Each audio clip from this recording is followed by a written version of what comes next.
Thank you so much, Bruce, for your kind invitation to present and for a lovely introduction. So looking forward to catching up with you informally after the seminar. And I also thank Sasha for her hospitality and for her help arranging all the logistics of my trip. And I'll start.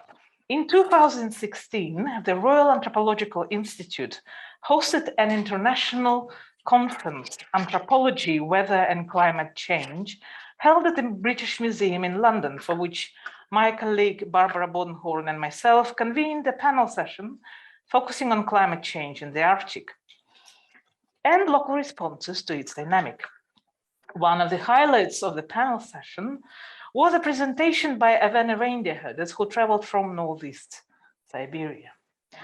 And you can actually see the map. You can see, so this is the area where the blue spot is the area from which they have traveled. They refused to travel without myself, so I had to actually travel from Manchester to Siberia, arrange their travel, and basically escort them to London because it was the first time they traveled to outside of Russia and actually outside of Siberia. While and they actually gave a really profound presentation about climate change, who actually scared the audience. While expressing their concerns about climate change, the Eveny spoke about the increased likelihood of risk situations in the areas of their subsistence and travel, including floods, wildfires, unprecedented loss of domesticated reindeer, and overwhelming changes in flora and fauna. The reindeer herders supported their discussion by video and photo evidence of several environmental calamities they have experienced over the previous 2 years, including a dramatic landslide. Using a mobile phone camera, one of the reindeer herders managed to video record how a geyser of muddy water flashed out of the dry ground. It looked as if a subterranean river came out suddenly after being pushed up by the thawing permafrost. The frightening footage of the environmental calamity took the audience members' breath away as they were silently watching a startling dynamic of the floods erupting from below and engulfing the reindeer herders' camps in seconds. The video captured how people were trying to flee the flooded area to safety, hurriedly, yet calmly. People were moving fast, but nobody panicked and screamed out in fear.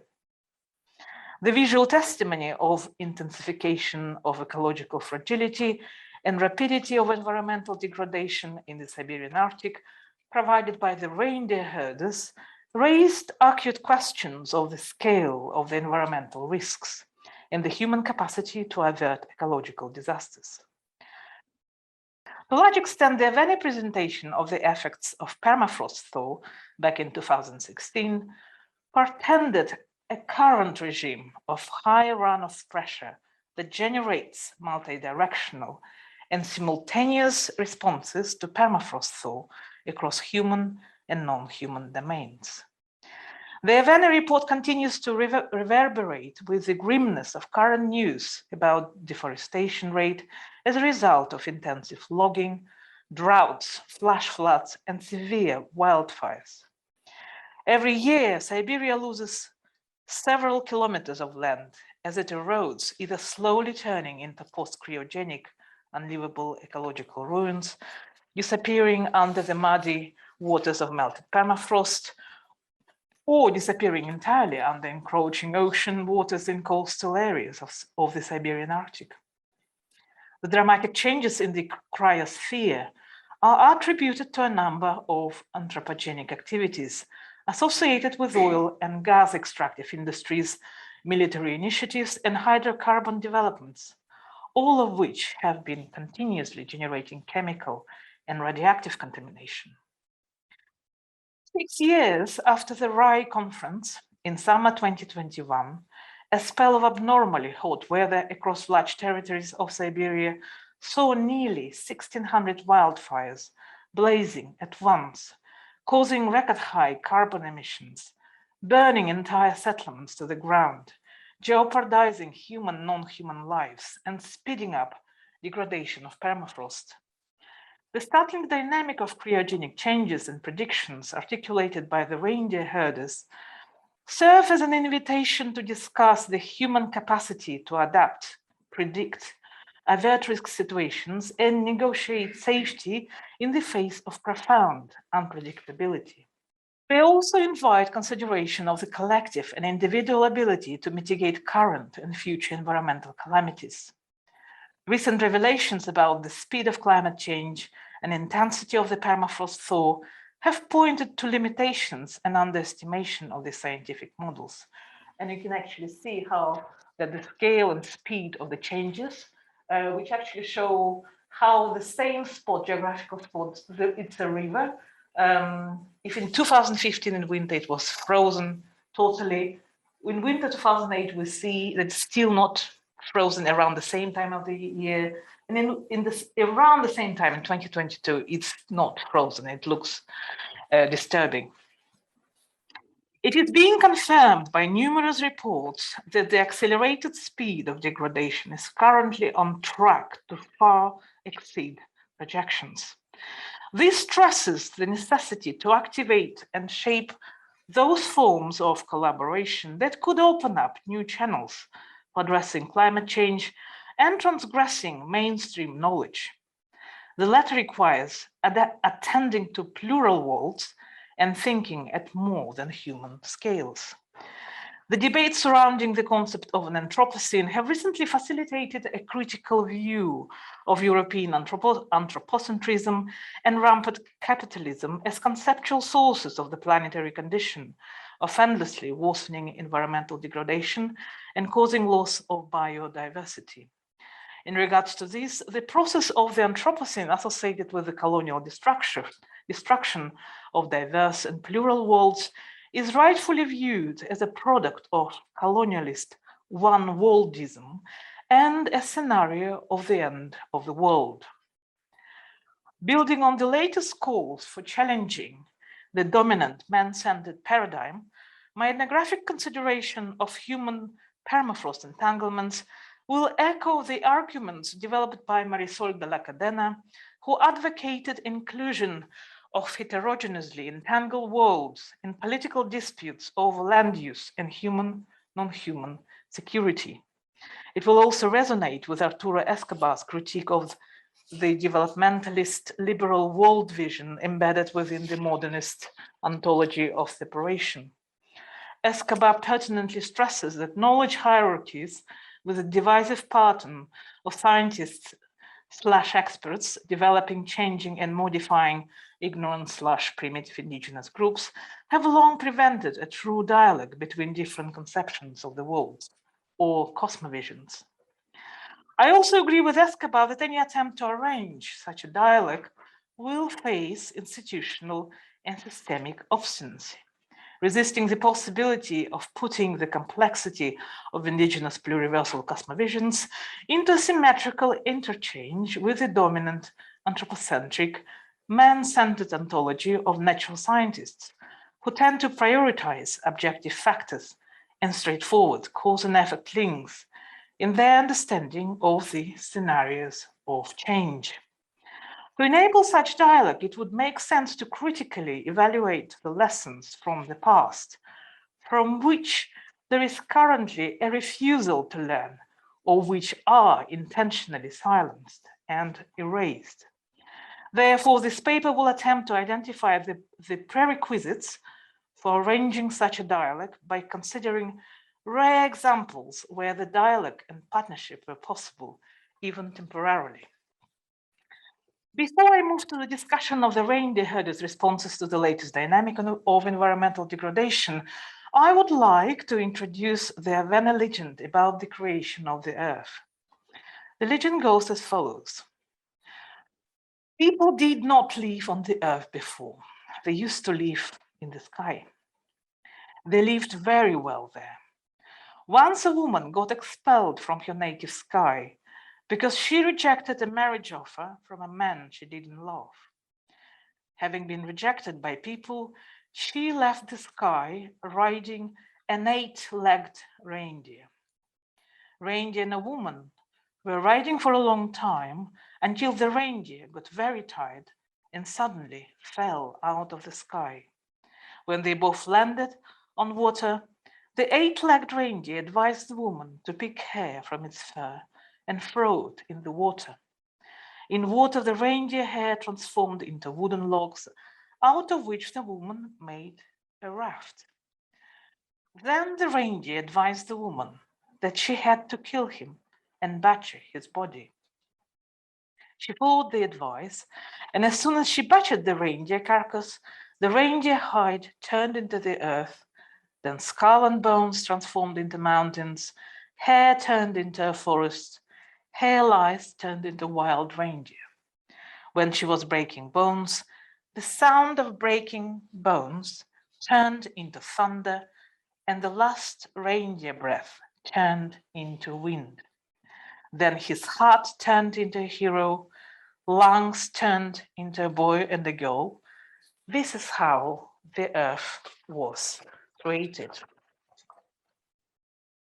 This etiological myth about how a reindeer became an originator of the earth with the help of a woman carries a very important point for my discussion. The story highlights that the earth and its features, including humans, have been engendered as a result of actions taken by a woman, and all features of the earth are continuous with a non-human, reindeer, pointing to a zoomorphic or reindeer-morphic model of the world. It is a model of the world that posits the earth as in a post-reindeer condition and highlights that all features of the world are mutually constitutive and closely interconnected through their genesis. Here, humanity is conceived in its existential interconnectedness with non-human elements of the world. All features of the world are interwoven in the earth-reindeer-human assemblage. Given the dramatic speed with which the Siberian environment is transforming in response to rapidly warming climate, the myth, with its strong emphasis on interdependence of human-non-human, becomes especially pertinent. Such emphasis on interconnectivity offers special resonance with the recent sociological and philosophical trend that prioritizes non-human over human, while focusing on post-human, extra-human, or non-human sensibilities. Posthumanism, conceived as a response to ongoing environmental catastrophe and as an explicit critique of imperial capitalism, posits a new type of relationality, more generally receptive to worldly alterity and epistemic multiplicity. The post-humanistic trend in social theory is an important contribution to ecological thinking in resistance to the dangers posed to life in the age of the Anthropocene. However, knowledge accumulated by indigenous groups, referred to as either indigenous knowledge, traditional environmental or ecological knowledge, or ethno and native science, often continues to be ignored by posthumanism, which, like other postmodern philosophies, including post-structuralism and post-colonialism, typically does not reference the scope of indigenous knowledge in the recent spate of publications outlining its parameters. There is a tendency in the post-humanist field to distance from and ignore any ideas related to indigenous knowledge and indigeneity, diminishing these to a romantic expression of otherness, or an essentialist defensive response to the domination of Western colonialism, simultaneously prioritizing Eurocentric theoretical perspectives, even as they critique Enlightenment ideas. In other words, although they aspire to descend man, they remain ethnocentric, leaving the anthropological machine of Western humanism essentially untouched. While simultaneously giving a cold shoulder to anything indigenous and striving to erase the boundary between multiple species, many posthumanists erect new divisions, once again reinstating hierarchical distinctions between an enlightened first world and the colonized indigenous fourth world. Following this modernist biocolonial vision, the non-civilized, non-Western subjects could only be contingent assemblages and products of systemic colonial forces, and their struggle for recognition and autonomy is automatically rendered futile because the perspectives, experiences, and positions they hold and defend are destined to dissolve in the networks of externally imposed colonial, structural, and institutional forces.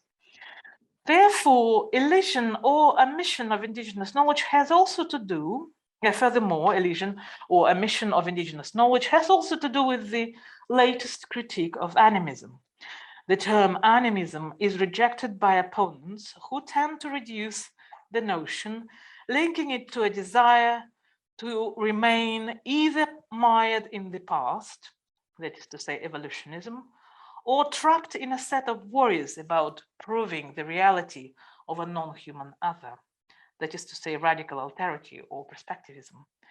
By reducing indigenous knowledge down to a noble savage trope, the critique of animism dismisses the extent to which the 21st century Siberian hunters and reindeer herders continue to understand more than humans, to be enlivened by animist relationality. This is the kind of relationality and expertise that has been relying on a symmetrical fusion of human non-human that recognizes sentient qualities of the earth that is defined by actions of humans and non-humans. As an epistemological and ontological stance, animism has been questioning human exceptionalism for more than a century.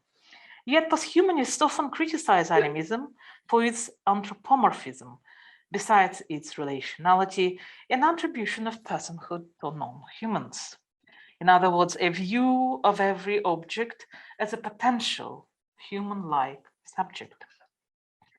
But as Zina Howell has eloquently shown, posthumanists' desire to think beyond the human is confronted by a similar predicament of being stuck within the same reality question to which they found no satisfactory solutions. By ditching animism, post-humanism abstracts appreciation of indigenous ontologies because the post-humanists too easily seek to conflate them with the Western one. Despite the ongoing critique of animism by post-humanists, the scholarly inquiry into animacy and animation continues to spark interest from a wide range of analytical angles.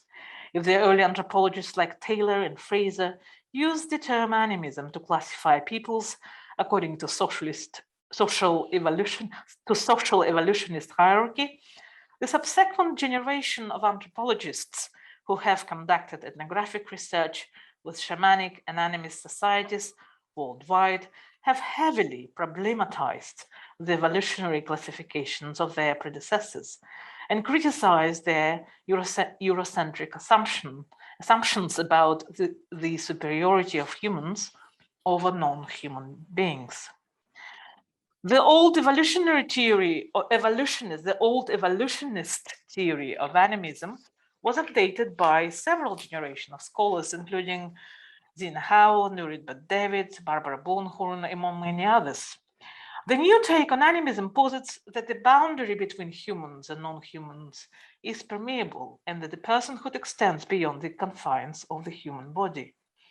Due to the latter developments in the theory of personhood, unbounded potential for identification and continuity between humans and non-humans continues to be identified as a prominent feature of animist thinking. Nowadays, the concept of animism is undergoing continuous reinvention, and new animacies emerge from ecological ruins generated by capitalist expansion and environmental destruction.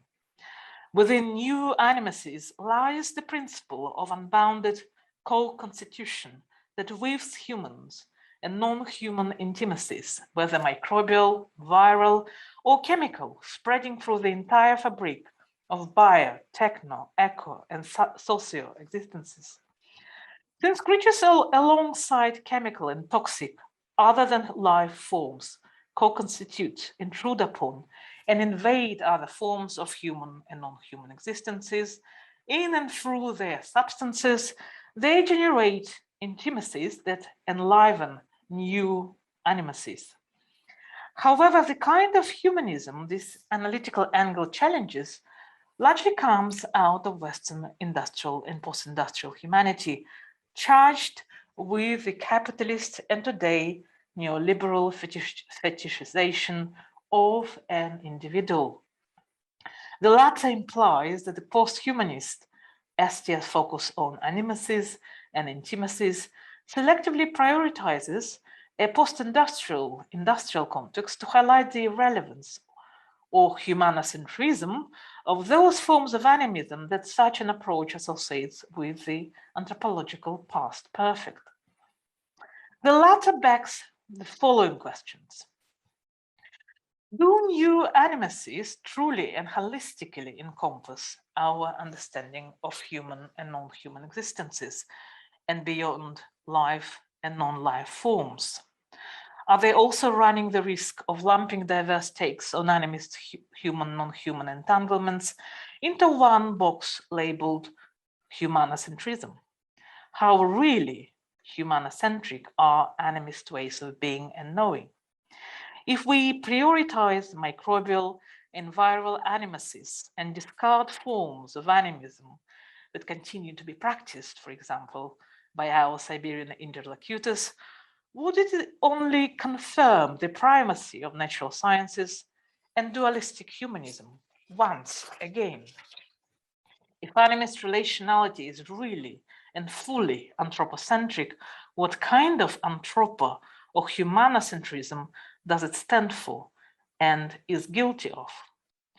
In response to this set of questions, my further discussion will show that Eveny reindeer herders' ways of dealing with the latest environmental upheavals and their attempts to reduce environmental uncertainty through divination rituals continue to emphasize the persistence of animist relationality that encompasses both humans and other than human beings. This is the kind of relationality that reflects, borrowing from Zina Howell, human proclivity to anthropomorphize. However, it is far from positing either radical otherness or human exceptionalism. The Siberian Eveny legend about the reindeer as a creator of the earth is particularly eloquent in this regards, as alongside the relation, it equally reproduces co-constitution. In other words, the reindeer constitutes the earth, and earth constitutes the reindeer, then humans are constituted of reindeer, and reindeer are constituted of humans. If we use the language of post-humanists, the story about the reindeer would be essentially a story of a rapid evolution of microbes constituting reindeer, or it would be an account of a reindeer microbiome transmitted and expanded across species, including humans. Both versions of the story, animist and post-humanists, are quite different, but they do not seem incompatible from a broader perspective. If we accept the anti-dualist symmetry of two conceptual schemes, we shall see two different angles of the same animate matrix, where the animist angle emphasizes relation and the post-humanist one highlights co-constitution. It is also important to acknowledge that animist cosmologists and shamanic ways of thinking and perceiving the world continue to be crucial for human adaptation in Siberia and the entire Arctic region in general. So nowadays, the question of adaptability and human capacity to survive and cope with the latest environmental challenges requires attention to nuances of people's lived experiences, including their relations with animist, spiritual forces of the land. Permafrost is an important climatological feature of the entire area of Northeast Siberia and all of the circumpolar region.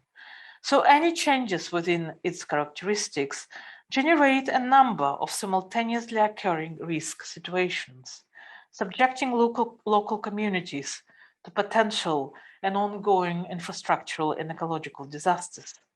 The history of regional development has shown that the dynamic and unpredictable nature of permafrost abstracted development and management of any construction and engineering project in the region. Permafrost always resisted and defied human control. Given that the notion of permafrost has been shaped by the modernist ontology of separation and emerged as a scientific object from within the positivist, enlightenment-driven epistemology, the existing discourses on permafrost are mainly associated with the technogenic, man-privileging perspective. Within the development-centered modern cosmovision, permafrost is mainly conceptualized as an archive of the geological, genetic, paleontological, or mineralogical data, and a technogenic obstacle that continues to impact industrial and development projects in the Russian Arctic. There is no space in the modernist ontology for a body of knowledge that takes into account the frozen ground as the entanglement of cosmological, geological, and ecological processes. The ontoepistemology that includes the Earth ice formations constituting permafrost as agents, affecting and shaping people's destinies. The need to stay attuned to the rhythms of all interrelated human, non-human elements together with the recognition of relational symmetry and interdependence have been central to the human capacity to survive and adapt to the permafrost-bound land. Such perception of the land also enabled its understanding as an elusive, vicious, and unpredictable force. The Eveny engaged with permafrost as a container of shamanic spirit forces, nurturing provider and contributor to human and more than human livelihoods.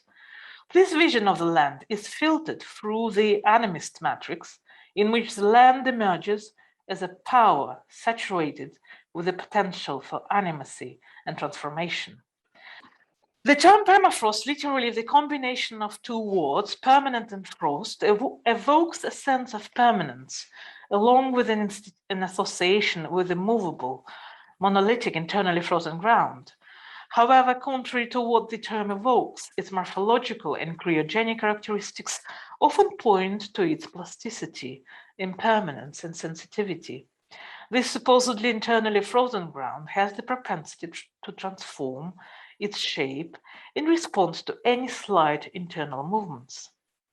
Permafrost consists of several horizontal layers, composed of a mixture of alluvia, sediment, frozen rocks, and large ice deposits that intermittently alternate between fluid and solid states. These layers are dynamically interacting with each other, turning one into another while co-constituting and reconstituting their state and textures.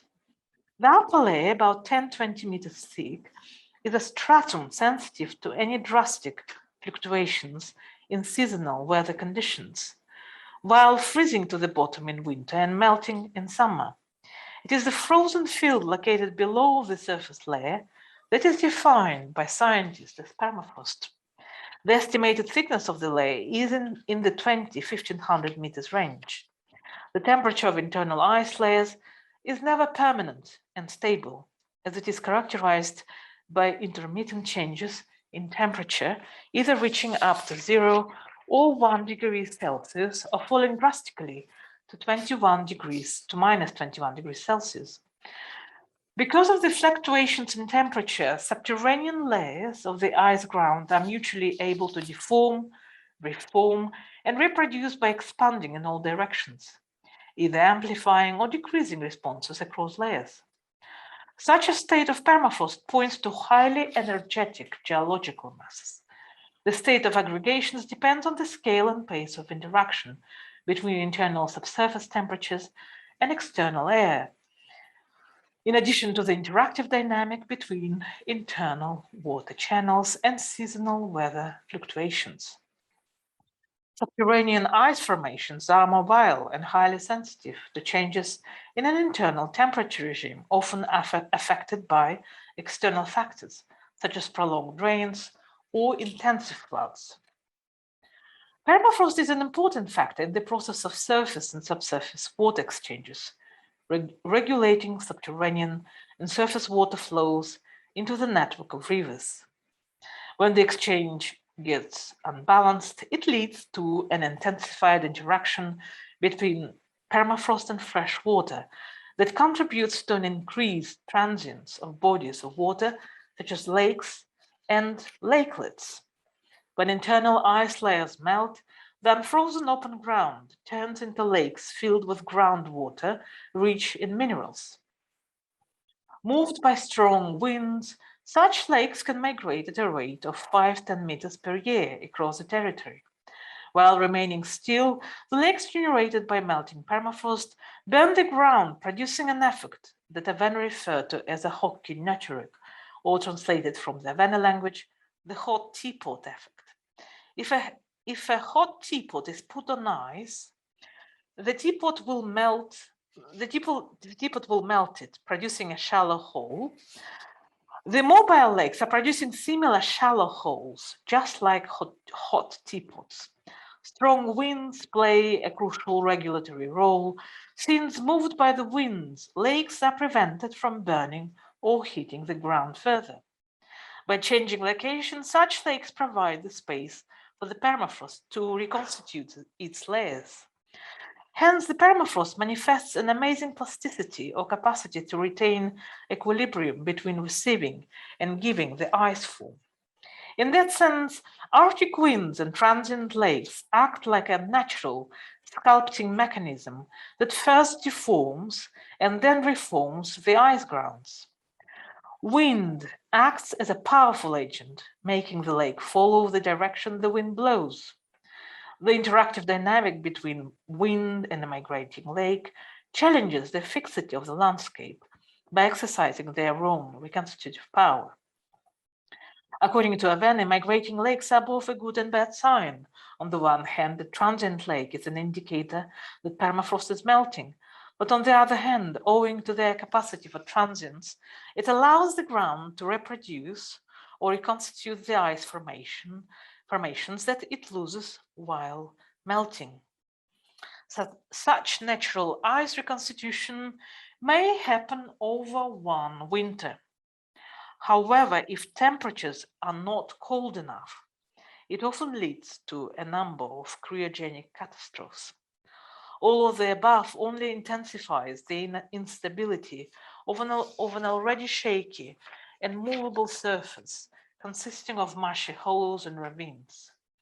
When all of the natural protective layers needed for containing movements within subsurface grounds are destroyed or get out of balance, the internal grounds get unstable and erupt as a landslide. Here we're dealing with quite a sensitive landscape characterized by a high likelihood of transience, eruption, mobility, and flammability. Moving across such a sensitive landscape always promises a variety of risks without all seasons. In Eveny reindeer herder's perception, permafrost has always been an enormous animating force, an animist shapeshifter, involved in a never-changing, uneasy relationship with its surface layer, the land. It is also a powerful, imaginative, and transformative force that animates and changes the shape of the earth, just like a reindeer from the etiological myth.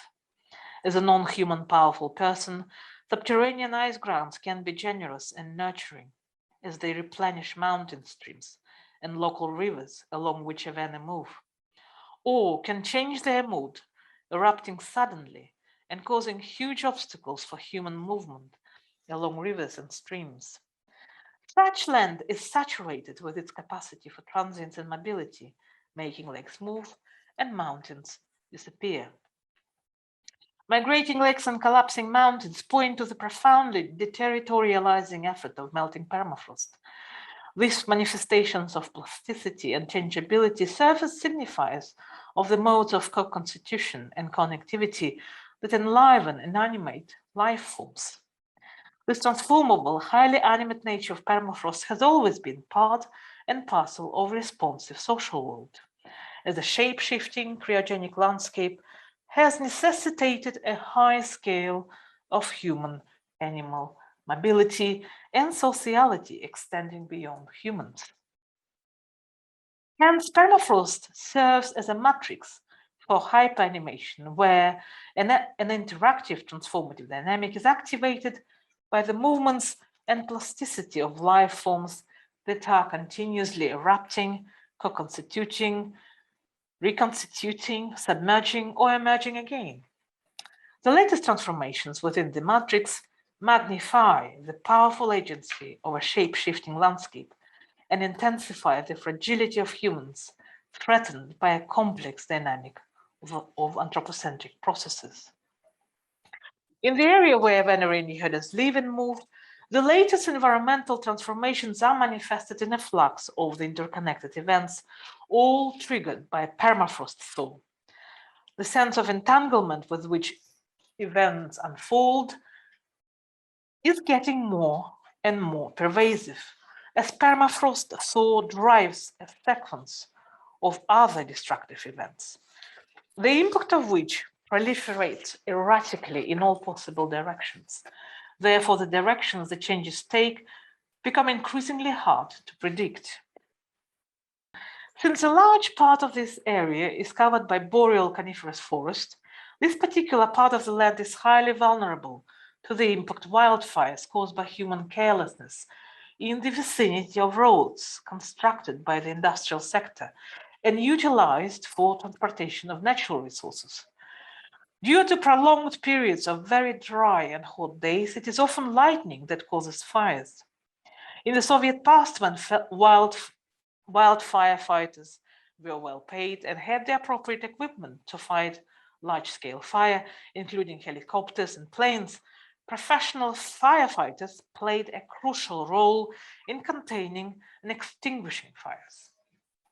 Since all of this institutional support is no longer properly maintained, the only means Eveny have at hand is their own community efforts. Without all necessary backup and due support, the effect of their firefighting remains almost minimal. But as Adriana Petrina's recent account of Californian wildfires has shown, even with the most up-to-date state support, the models of fire spread and technologies of fire suppression have failed to catch up with a new type of fire hurricanes. According to Petrina, the accelerated rate at which the phenomenon of wildfire overtakes the technology of its suppression is such that any human projection of its behavior is bound to fail, with dire consequences for emergency responders. Reindeer herders attribute the changing nature of eruptive floods to the impact of forest fires, the effect of which is non-linear and multidirectional. They are particularly devastated to see how the pastures rich in lichen are being quickly destroyed by wildfire.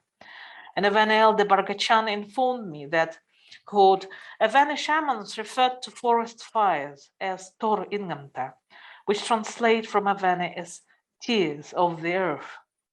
According to Bargachan, the earth is crying now. It cries with forest fires, as every forest fire is a tear of the earth. Given the speed with which permafrost melts, such an analogy is not just a poetic metaphor. Comparison of fire with tears might be viewed as counterintuitive or contradicting the basic scientific laws. But this impression is deceptive. Since permafrost-bound land consists of ground saturated with ice, the Eveny reindeer herders' observations make the connection between the frozen ice-bound land and tears, as both consist of water, as the former turns into liquid after large-scale wildfire strikes.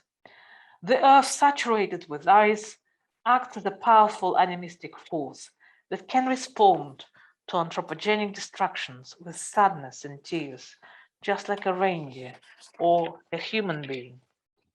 Moreover, the frozen layers of the earth turn liquid because fire destroys the layer that is hosting complex root systems branching in the soil. Acting as a natural shield for the internal frozen ground, these woven branching roots protect permafrost from degradation. Alongside roots and branches, fire destroys the most valuable protective layer that mainly consists of lichen. The lichen layer plays quite an important role as it safeguards the temperature regime of the entire ground ecosystem.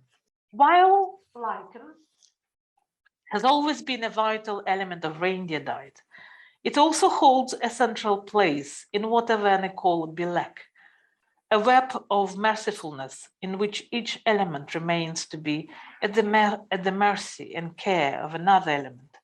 According to Stepan Andreev, an elder of the community of Tampo, the notion of bilek implies that humans have always remained at the mercy of wild and semi-domesticated reindeer. Reindeer then have been at the mercy of lichen, which in turn has been at the mercy of the land, which has stayed solid owing to mercifulness of the lichen. Since all elements in this human and human community have been bound by interreliance, their safety and continuance are determined by a symmetrical network of merciful dependence. If such an important element and crucial environmental variable as lichen is led to extinction, the entire system will experience destabilization of temperature balance, triggering further degradation of permafrost. The disruption to the forest vegetation inflicted by wildfires simultaneously expands into the animal world, driving an escalated migration of wild species which try to escape environmental disasters in neighboring regions. So any disruption in this web of mercifulness and interreliance has the potential to exceed the limits of tolerability while stretching human and non-human capacities for resilience too thin. Maintenance of the human capacity for resilience depends upon keeping many of the environmental variables within tolerable limits. Reaching the edge of a tolerable limit marked by the loss of one element in this web of interreliance would require an amplification of human capacity to accommodate to whatever emerges in accordance with an accumulated fund of knowledge. Such amplification implies that reindeer herders are building on their own skills and knowledge, highlighting the ever-increasing importance of mobility, flexibility, and constant alertness. The emphasis on flexibility and alertness entails that a broader set of variables is required for taking a decision on a plan for action.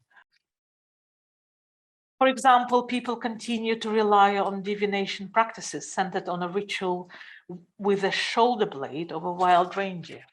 In the absence of any scientific predictive device, this practice attempts to generate a reading out of uncertainty.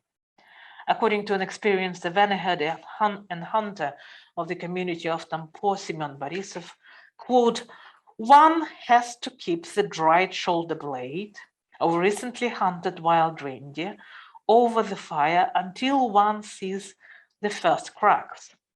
The cracks that appear on the shoulder may predict whether the disaster is on its way, from which direction the disaster may come, and in which approximate form." End of quote. Reindeer herders carry out the divination ritual right before taking a long-distance trip, usually undertaken when their reindeer require a change of pastures. If the shoulder blade burned before a forthcoming trip cracks along a straight line, the trip is meant to be uneventful and smooth. If the crack creates a hole in the blade, it is understood as a sign of potential misfortune that can be very hard to avert. Techniques to predict the future include not only meticulous observations of the present, including signs appearing on a reindeer shoulder blade, but also an attempt to prevent calamity by appeasing the spirits of the land, who, when properly fed and not disturbed by the loud presence of humans or their greedy behavior, do not cause harm. People understand that the chances to contain the threat from powerful non-human forces may increase if they feed the fireplace and give the first piece of the hunted game to the land, as earth deities respond by providing benevolent protection. The ritual of appeasing the spirits of the land is aimed at containing their whims and encouraging their benign protective influence. The whimsical nature of permafrost-bound land has been acknowledged by geoscientists. In my conversation with Russian permafrost science specialists based in the regional city of Yakutsk, I learned that they too struggle to predict the timing of shifts in permafrost. What is clear to them is that the permafrost is degrading faster than natural scientists have ever estimated, and that the thaw is rapidly changing the topography of the land. These geoscientists, whose observations are based on scientific measuring taken over the decades, concur that the shifts inside the ice formations often follow decentering and unsystematic moves. These moves are not based on a linear proportional relationship between cause and effect. Since such shifts are aleatory by their nature, it is never certain what direction and a sequence of further changes in internal layers will take. The radius of such a shift may be short and abrupt. Alternatively, the velocity of the shift may suddenly oscillate, reach the surface layer, and erupt with a landslide. They find it increasingly hard to predict when the next disaster is likely to strike, as shifts within internal ice layers are getting more unpredictable. If the big science claims to privileged knowledge are predominantly held by mainstream institutional structures of climate science, generously funded and backed up by authoritative bodies, here the scientists seem to be candid in admitting the limitations of their knowledge and lack of capacity to provide up-to-date devices of data sensing, sampling, and forecasting.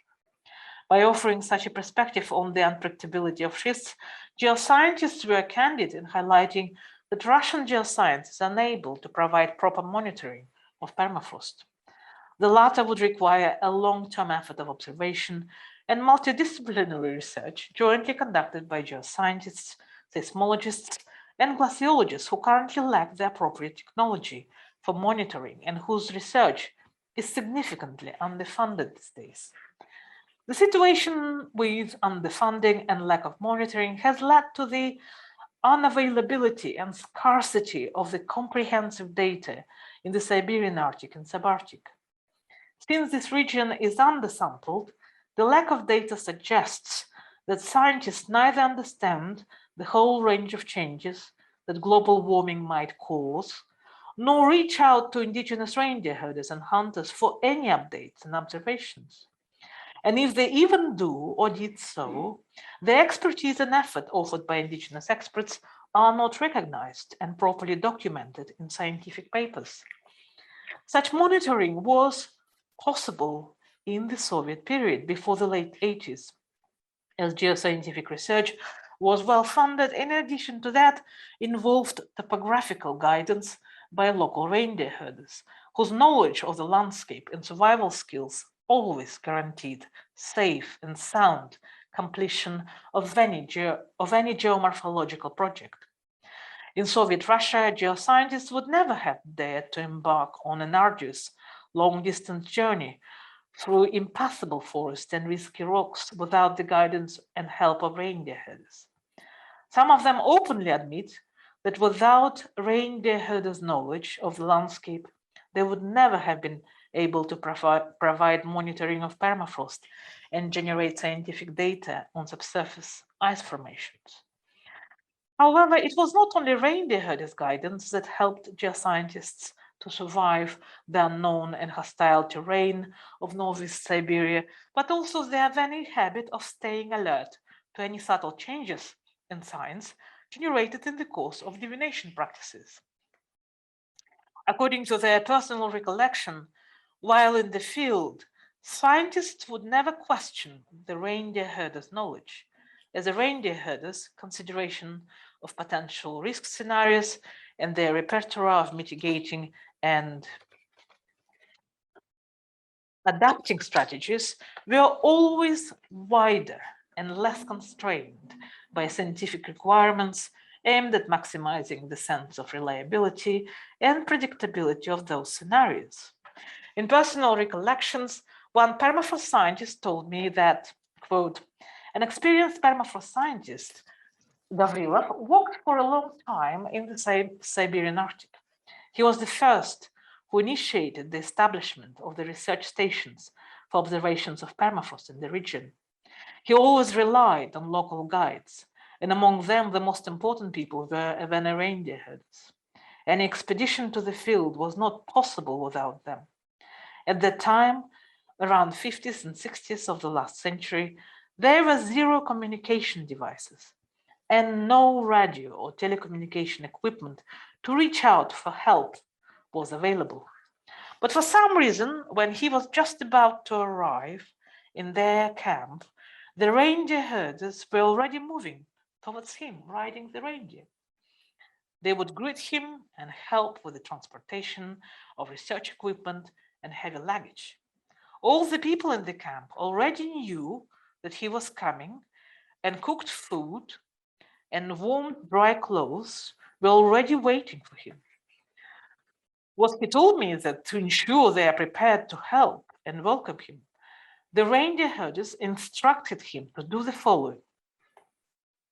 Before embarking on his long journey, he should look in the direction his trip will take and shout forcefully in Eveny language. It's me, Vladimir. I am on my way.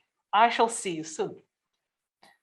Vladimir learned the indigenous language and was fluent in Eveny, as he understood that speaking the language was vital for his survival.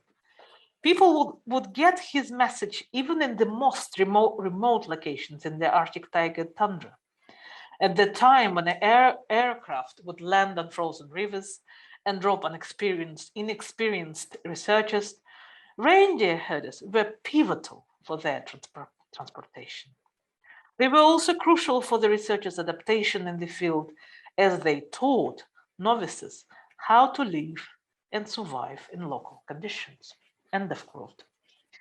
In this particular instance, the permafrost scientist describes what Eveny would call a practice of sending one's Djuluchen towards one's destination. By announcing his intention to undertake a trip out loud, his colleague Gavrilov sent his Djuluchen towards the camp of the reindeer herders, where he was planning to arrive soon. The practice of sending Djuluchen, or the spirit that travels ahead, or forerunner, forward before one's travel is widespread among Eveny. As I have shown elsewhere, the concept of Djuluchen illuminates the human potential to foreshadow one's own future through sending one's own possible component ahead of oneself into the future along the envisioned movement trajectory. Djuluchen is an inherent component of a human and animal personhood, which in literal translation reads as a shadow that falls or runs ahead of a person. It is a nomadic concept which signifies the possible or separable component of human personhood.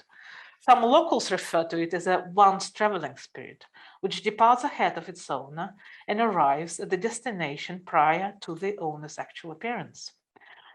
Prior to the person's arrival, people have already heard and seen the arriving person's Djuluchen, which is sent as a shadow that imitates the body language of the arriving person and even reproduces the movements and sounds of the persons walking around the pack and unpacking. Without even knowing that the person is traveling towards their camp, people may recognize that a specific known person will arrive in their camp sometime soon. The Djuluchen awaits his or her owner, who reunites with the Djuluchen upon his or her actual arrival. The informal recollection of how vital reindeer herders' expertise and skills of living on and from the land were for the scientists' survival illustrates that when it comes to the question of safety, any knowledge, especially of the sort that helps people to stay safe and survive, is utilized as long as it proves to be effective. Listening and looking for the signs, including Djuluchen, has been part and parcel of the repertoire of flexibility that Eveny reindeer herders have mastered. The repertoire includes a broader set of variables required for taking a decision on a plan for action. This set of variables contains clear instances of thinking that encompass nonlinear or causal information emerging out of a rather wider field that one can access by linear cause and effect thinking.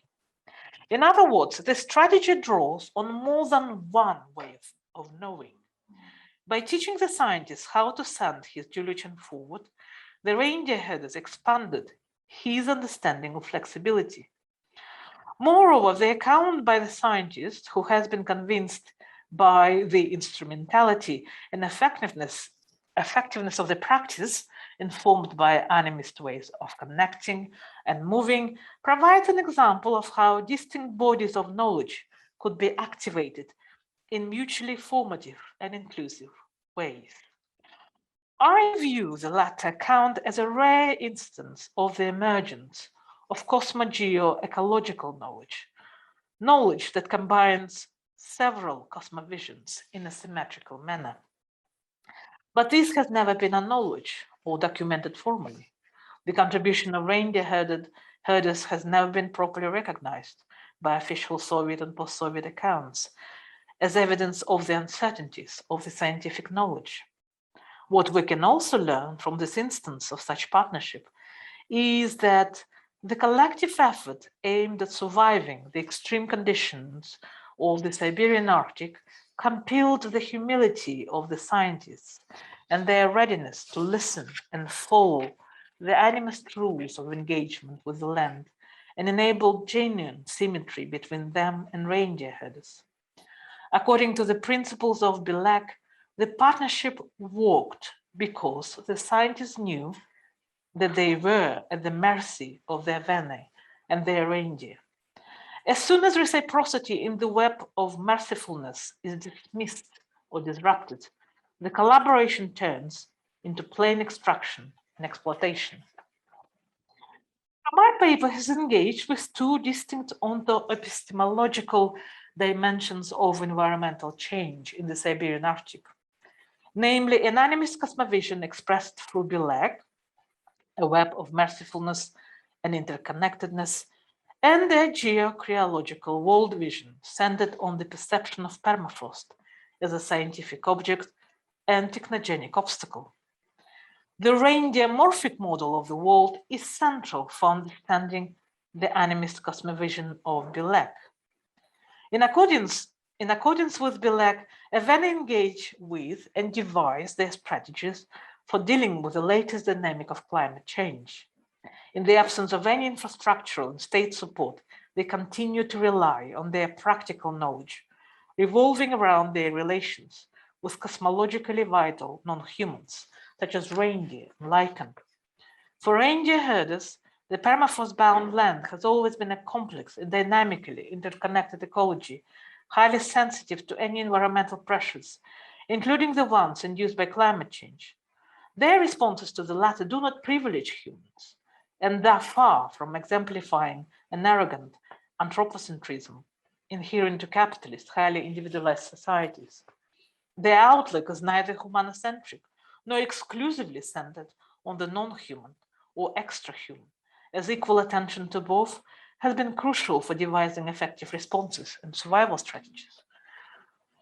While recognizing the importance of scholarly inquiry into a focus on bio-techno-animacies, intimacies, and the post-humanist ontology of climate change, this material has shown that an animist cosmovision is pertinent for understanding Eveny relations with with the environmental calamities and their responses to them. It is the animist sociality that continues to inform their current modes of adaptability and techniques of adaptation and adjustment. The reindeer herders' perception and understanding of the permafrost, together with their responses to the latest changes, offer us an encompassing view of the animism, which recognizes the centrality of non-human actors: reindeer, lichen, lakes, winds, mountains, weather, and permafrost, and their powerful impact on human safety and well-being. Eveny responses and strategies show that they do not divide the world into human versus the rest of nature. They neither posit a human being as a dominant figure, standing at the top of an evolutionary ladder, as an destructive type of anthropocentrism, nor posit human exceptionalism. Although their animist livelihood and adaptability revolved around their own safety, their understanding of safety centers on the symmetry of human and non-human elements. The account of a collaboration between natural scientists and indigenous knowledge holders showed that how Eveny reindeer herders' knowledge of the permafrost-bound land enabled scientific research on the permafrost conducted by Soviet Russian geomorphologists. The environmental knowledge of the reindeer herders, informed and shaped by animist relationality and shamanic cosmology, was critical not only for geoscientists' physical survival, but also for shaping the scientists' engagement with and understanding of the Siberian cryosphere. The scientists' informal recollections and personal accounts of their research conducted in the field alongside reindeer herders provided a rare glimpse into how the reliance and dependence of geoscientists on the reindeer herders' knowledge illuminate an opportunity for generating a new type of ontoepistemological knowledge missed by the scientists. The inability to see the opportunity was due to a closed mindset, unable to perceive a promising space for production of a cosmo-ecological knowledge. This is the kind of knowledge that would enable a more complex, more encompassing understanding of the relational networks pivotal for forming future climate strategies and human security. If those instances had been properly acknowledged and documented, they could have made a difference in challenging the dominant knowledge paradigm built on exclusivity and the nature-culture divide. The discussion of the lack of recognition of reindeer herders' expertise, aside from the lack of monitoring and undersampling, emphasizes the limitations of the dominant modernist cosmovision, exclusively centered on humans at the top of the hierarchy. This paper partly responds to the need to pay tribute and do justice to Eveny reindeer herders' contribution to scientific studies of permafrost, and partly shows how the effort of symmetrically co-mobilizing heterogeneous epistemologies is critical if science, in its plurality rather than singularity, is to respond adequately to the contemporary climate crisis. In a context where indigenous knowledge holders constantly find their views erased or subordinated to more scientific views and more dominant political agendas at national and international levels, such recognition, although informal and unpublicized, represents a much needed step towards the decompartmentalization and the destabilization of the science paradigm as a Foucauldian power knowledge. Thank you very much for your attention. Great. So I will just then remind people, I'll move a little closer to the mic at the front and say hello to the people online as well. Should I put my here? No, That's okay. We have the chance for questions. I'm glad to ask you myself. We have some kind people in the room with us. And if anyone would like to post a question in the chat, I'll either read it or Sasha, who's kindly working with us here at the Jordan Center, will get you online to pose your questions. Before I start, would anyone in the room like to say anything? Yeah, please. Out of curiosity, where do sort of predatory animals fit into this very reindeer morphic, that sort of emphasis on that web of mercifulness? I couldn't help think of things like wolves or bears, wolverines, wondering how those figure in this conceptualization of this world and all the other non-human actors playing a role.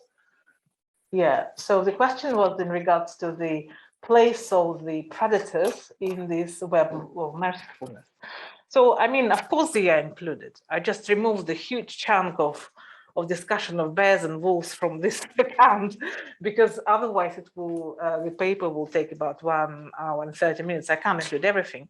So they are indeed included. And of course, bears, humans equally are at the mercy of the bears, because if the bears, that kind of tolerable limit I was talking about, you know, that boundary that the boundaries, as has been actually beautifully discussed by a generation of anthropologists, including Hallowell.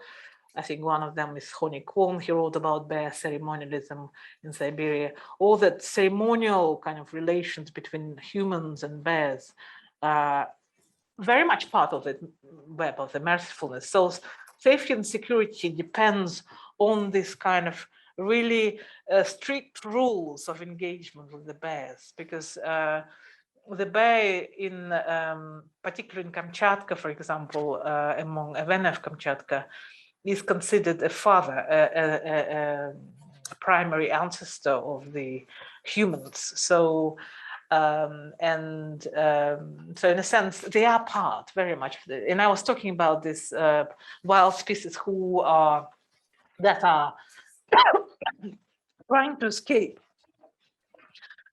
forest fires, sorry, in Russian Far East to and so they actually are out of balance from the same way. Sorry, sorry. So they are part of that, and there is quite a nice section in anthropological literature devoted to that ceremonial relations, including wolves too. Wolves very much part of this interdependence, because they are viewed as there is a discourse on that very fragile balance in relations between humans and wolves. So if you ever kill the wolf, then the pack of his relatives will be always daunting you for that entire life. So that, in order to bridge that balance, is almost like playing Russian roulette. You'd better be very careful with wolves. And quite often wolves are really, really small. And I actually removed that chunk from the discussion where I was talking about reindeer herder who told me that that wolves are extremely smart. They watch the humans just like humans watch TV set, So, and they are actually learn so fast because from that constant observations of humans. So humans have to learn from wolves. This is what he told me.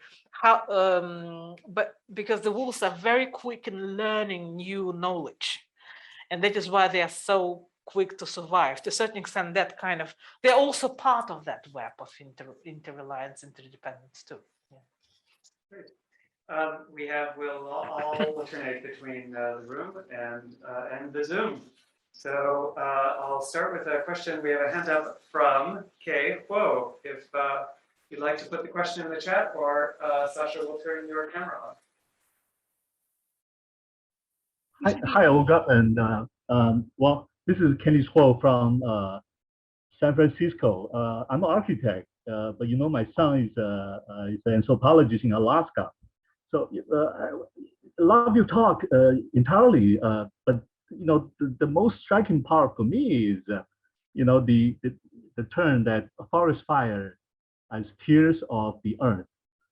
I want to say this because not too long ago, I attended another talk by Pierre Badesky and Rosa La Pretender. The title for their talk is that they were kind of inspired by an advertisement in a London bus stop. Say it's about an iPhone, app, that kind of advertisement. Say protect your loved one, get the app. So Pierce and Rosa, they were mainly saying that we should learn to read the message in the fire, the crackling fire, in the dark time, right? Something like that. So I asked the question. I say we're haunted by the wildfire. Well, not as severe as Siberia, but in California last year was just so terrible. So I asked the question, and then Pierce, he asked me, and he asked me, well, the crackling fire in the Nate reindeer, tent is a man-made fire, but the wildfire is a natural fire. I couldn't answer, but until today, with your paragraph, maybe that sentence, forest fire are the tears of the earth.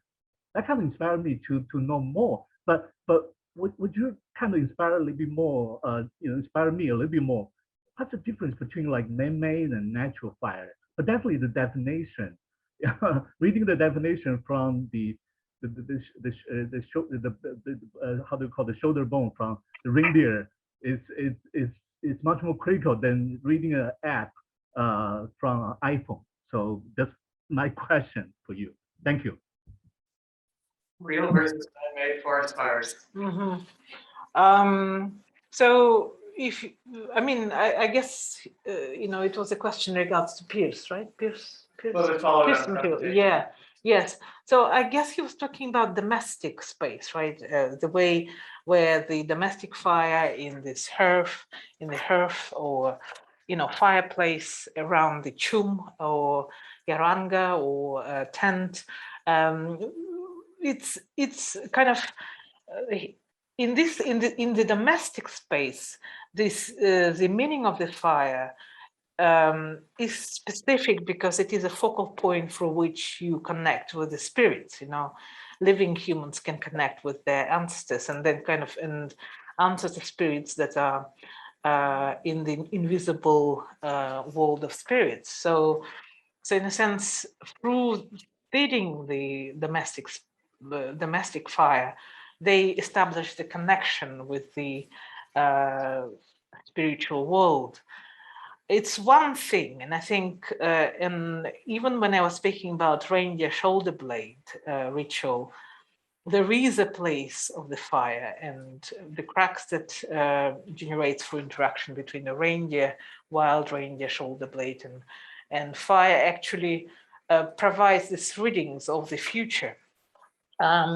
Speaking of these enormous wildfires, this is extremely new phenomena.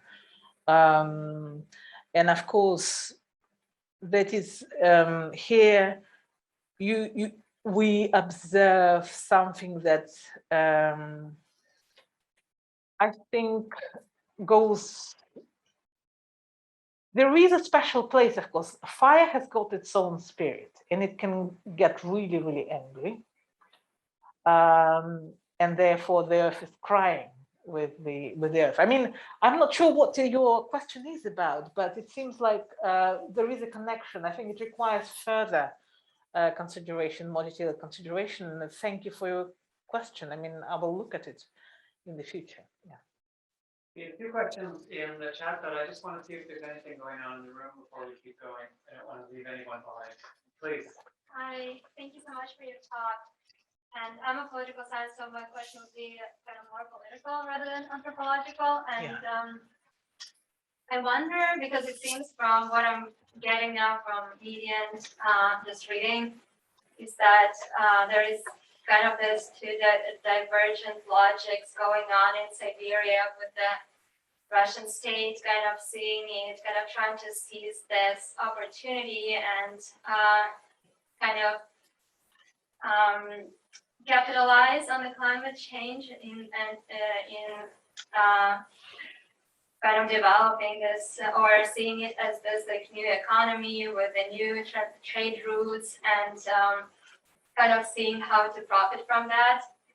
And then there is the logic of people who actually live there and the indigenous people that you were talking about who see the negative effect of climate change, but with all knowledge and expertise is kind of disregarded from what I understand. Maybe I'm wrong, but so what do you think about kind of these two competing logics and the interaction on the ground between the state and kind of representatives of the states there and the indigenous people, and what could be their like their attitude or relation to this new adventures? I'm not sure what you mean by competing, because here we're dealing with the context. I mean, lately, Barbara and we gave a paper on languages of emergency in Siberia, and this is where we talked about this power imbalance, like huge power imbalance between how a state views climate change and how it is experienced on the ground by indigenous reindeer herders or Inupiat whalers, you know, in Alaska. So, and the lens of the state is usually there where the satellite is now, you know. So, and in dealing with, okay, let's come to quite concrete case, you know, last year, Russian authorities invested million of rubles into the application on that would track development of wildfires, you know. So it is basically essentially aimed at effectively fighting the fire. However, that the satellite data, the satellite that would transmit the data into the application would completely turned out to be actively misleading, because the satellite wouldn't read exact location of wildfires and would actually abstract, you know, local firefighting efforts.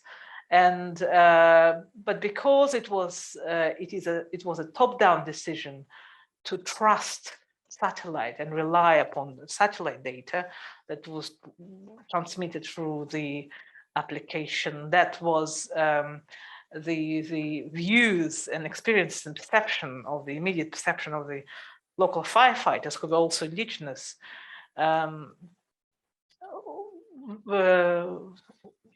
they were not really competed, you know, they were completely overridden by that satellite data application. So views of what's happening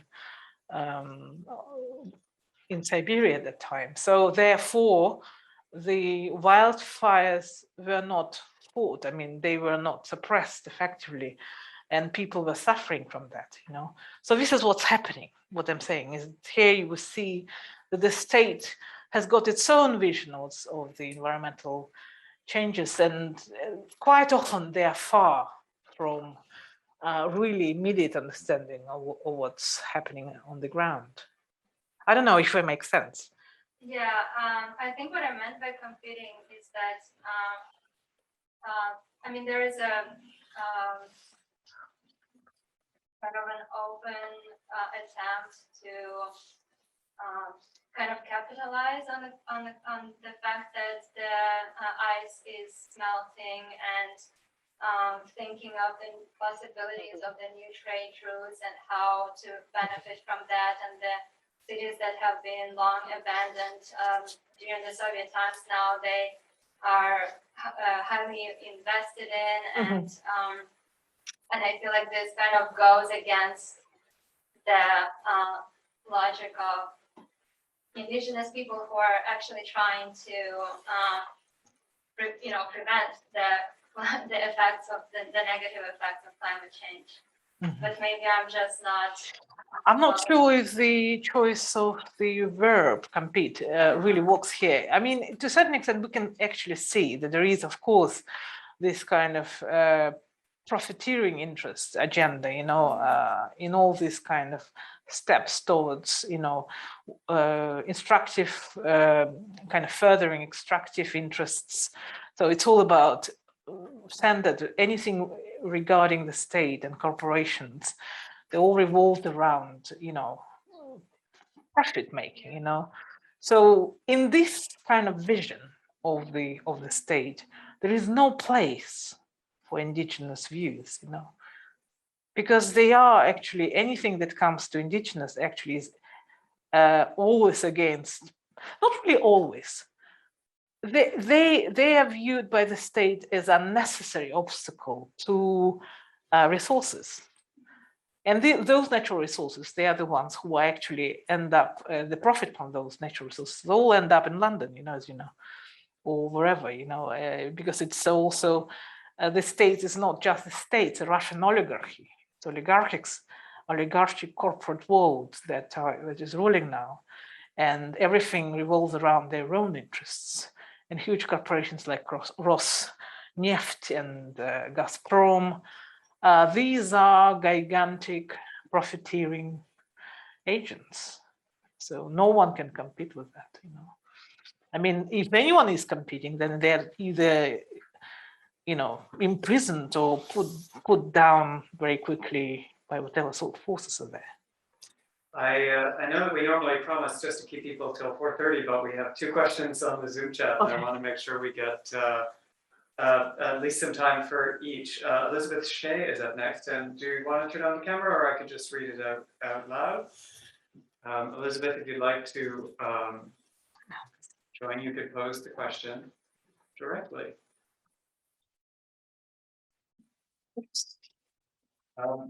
I'll read it just while we are waiting. Elizabeth's question was whether other indigenous groups in Siberia or the Russian Far East have similar origin stories, and whether most are in some way animal-based. Well, I mean, Do we have animals? Do we have origin stories that are not animal-based? It depends which people. For example, you worked with Nifhi. I mean, among Nifhi, for example, or Chukchi, there is always, well, for example, if I speak about Chukchi, you know, the origin story comes to the, it's usually polar bears or, you know, some marine animal, you know. There is always interaction between human and animal. So in a sense, that reliance on the animal world is always expressed through those myths and creations. But I thought that myth that I reproduced right at the beginning is actually is profound in actually challenging so many social theories in one go, you know, including animism and posthumanism. I mean, it just has got so many dimensions to that, including ethical and moral. You know, and also the entire idea that it's not a man kind of, you know, centered creation myth. It's not a man kind of, you know, not a man hero or that created the earth, but actually a woman and reindeer, 8-legged reindeer. I thought is absolutely pertinent and critical for understanding what's happening now. Good. Yeah. Okay. We have, let's turn to Simon Morrison, who's on the screen with us. Okay. Simon, you have a good question on animism. Do you want to come on sound and read it aloud? Hi, thank you so much, Olga, for that wonderfully rich and intricate talk. And I'm fascinated by the subject of animism, and obviously you're defining it here within the indigenous anthropological context. But animism is one of those words that's used often as a kind of cliche to describe Russian society. You know, Russia is this animist society investing spiritual powers in all sorts of objects.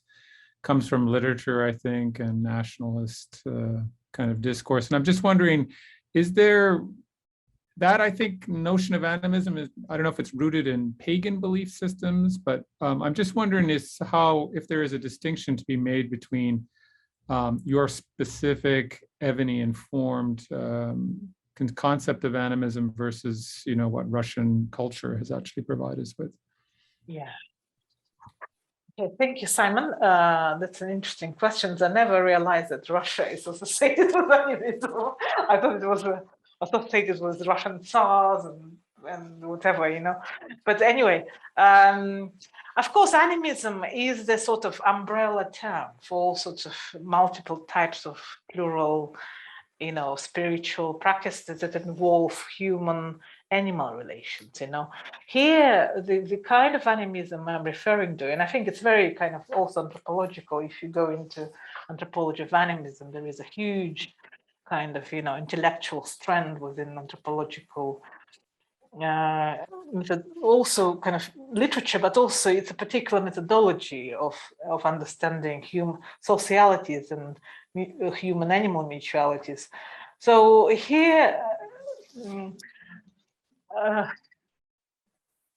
how would call it? The distinction between Russian animism and Siberian animism, the kind of animism I was discussing here, is huge, because here we're dealing with the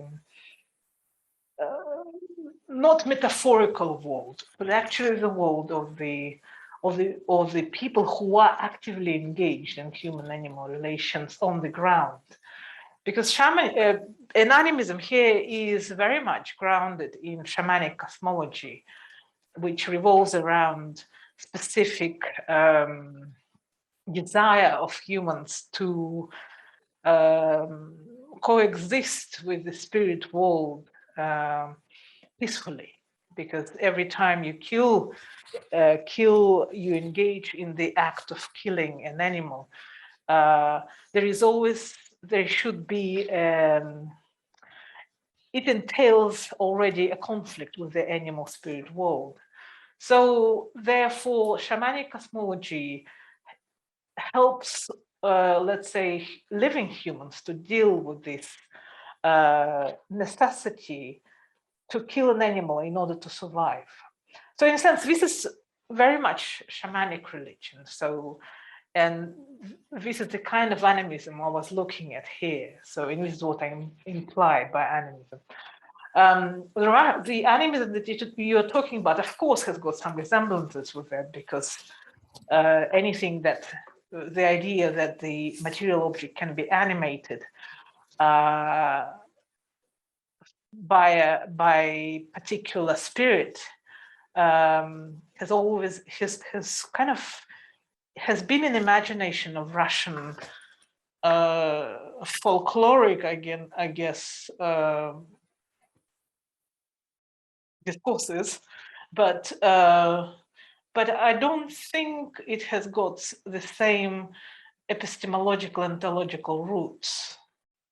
Although I'm not sure, we have to speak about what you mean by Russian animism. You know, it's a very complex question, and of course, even pagan, Celtic world of paganism has got animistic elements.